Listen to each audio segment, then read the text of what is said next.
माहौल है।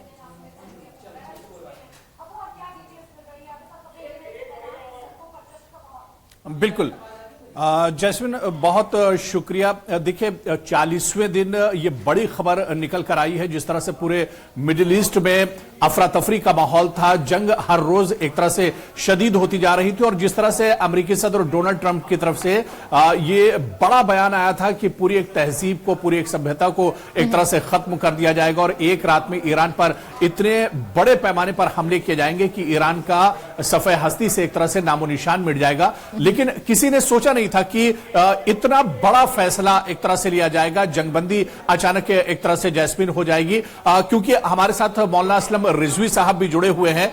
अगर मेरी आवाज उन तक पहुंच रही हो तो एक सवाल मैं मौलाना असलम रिजवी साहब से भी लेना चाहता हूं। जैस्मिन, क्या मेरी आवाज पहुंच रही है उन तक? जी जी जी, मौलाना मुझे सुन पा रहे हैं? बिल्कुल बिल्कुल आपकी आवाज आ रही है,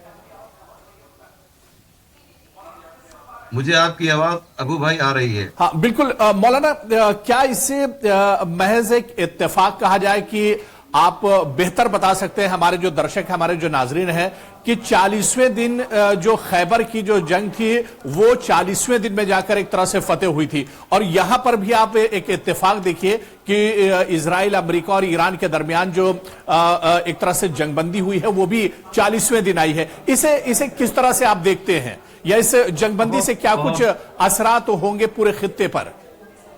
बहुत प्यारी बात कही आपने, और आज का ये कह सकते हैं बेहतरीन सवाल माना जाएगा कि यहूदियों की जब जंग हुई थी मुसलमानों से, मैं आपको बता दूं मुहर्रम 7 हिजरी में ये जंग हुई थी, और ये जंग 40 दिन चली थी, और जब 40वां दिन आया था तो उस दिन बाब खैबर हजरत अली के हाथों से फतह हुआ था।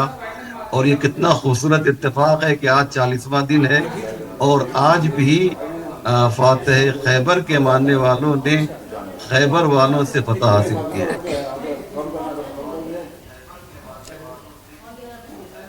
जी बिल्कुल बिल्कुल अबू, और जरा ये बता दें कि क्या कुछ और डिटेल्स मिल रही हैं इस युद्ध विराम के हवाले से, क्योंकि कुछ इस तरह की खबरें ये भी हैं कि अभी भी ये युद्ध विराम की घोषणा के बाद भी कहीं कहीं हमले अभी भी जारी हैं, जिसको लेकर इजराइल की तरफ से भी बातें कही गई हैं। क्या और डिटेल्स मिल पा रही हैं?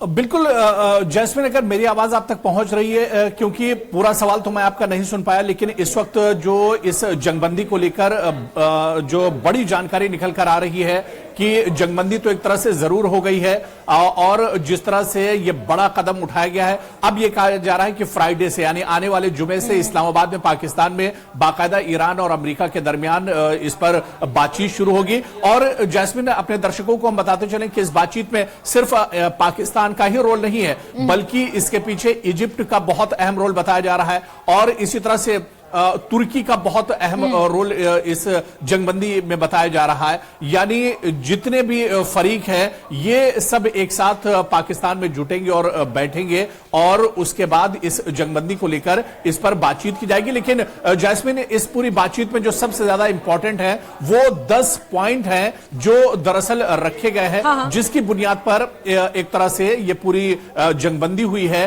और इन्हीं 10 पॉइंट पर एक तरह से जब सहमति बनेगी, जब ये बातचीत आगे बढ़ेगी, तो क्या ईरान इस पर पूरी तरह से सहमत होगा? बिल्कुल अब यहाँ पर ये मेंशन करना जरूरी है, क्योंकि जो लेकिन आपको बताते चलें कि ये जंगबंदी दरअसल अमेरिका और ईरान के दरमियान हुई है।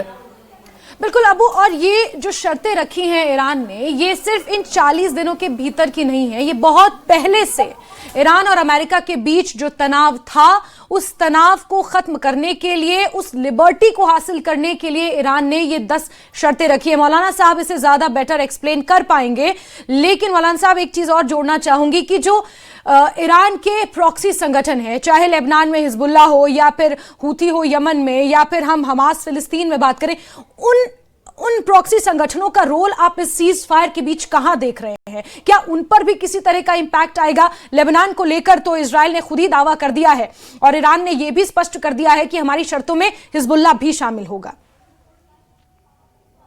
हाँ देखिए, इजराइल की यह ख्वाहिश है कि ये जो सीज फायर है इसमें लबनान के जो हिजबुल्लाह हैं उन्हें शामिल ना किया जाए। बिल्कुल यानी मौलाना साहब, बहुत माफी के साथ एक छोटी सी खबर सामने आई है जो दर्शकों को बता दें फटाफट। युद्ध विराम के बीच राष्ट्रपति डोनाल्ड ट्रंप अपने ही देश में घिर गए हैं।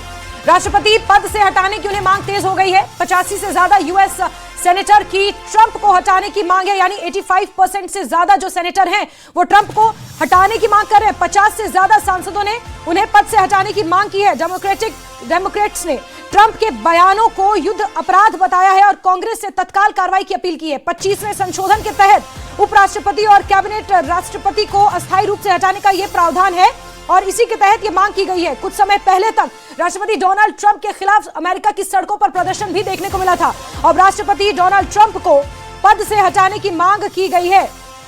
अमेरिकी राष्ट्रपति डोनाल्ड ट्रंप ने ईरान की पूरी सभ्यता को खत्म करने की जो धमकी दी थी, उसी धमकी को आधार बनाकर अमेरिकी डेमोक्रेटिक नेताओं ने इसकी कड़ी निंदा की है। तुरंत उन्हें पद से हटाने की मांग की गई है। सीज फायर के बाद अमेरिका में ट्रंप का विरोध और तेज हो गया है।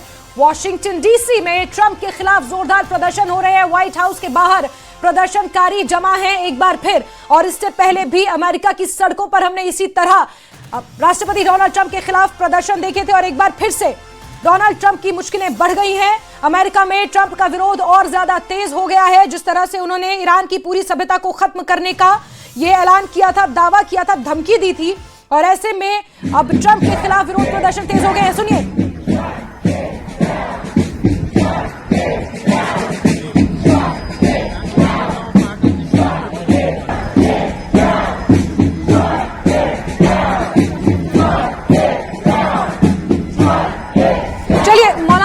आप जुड़े हुए हमारे साथ। रिजवी साहब, आप पहले भी ये जिक्र कर रहे थे कि अमेरिका की बहुत बड़ी हार थी कि अपने ही देश में अपने ही राष्ट्रपति के खिलाफ कितने लाखों लोग सड़कों पर उतरे, और वही आपकी बात एक बार फिर सच हो रही है। एक बार फिर से वॉशिंगटन डीसी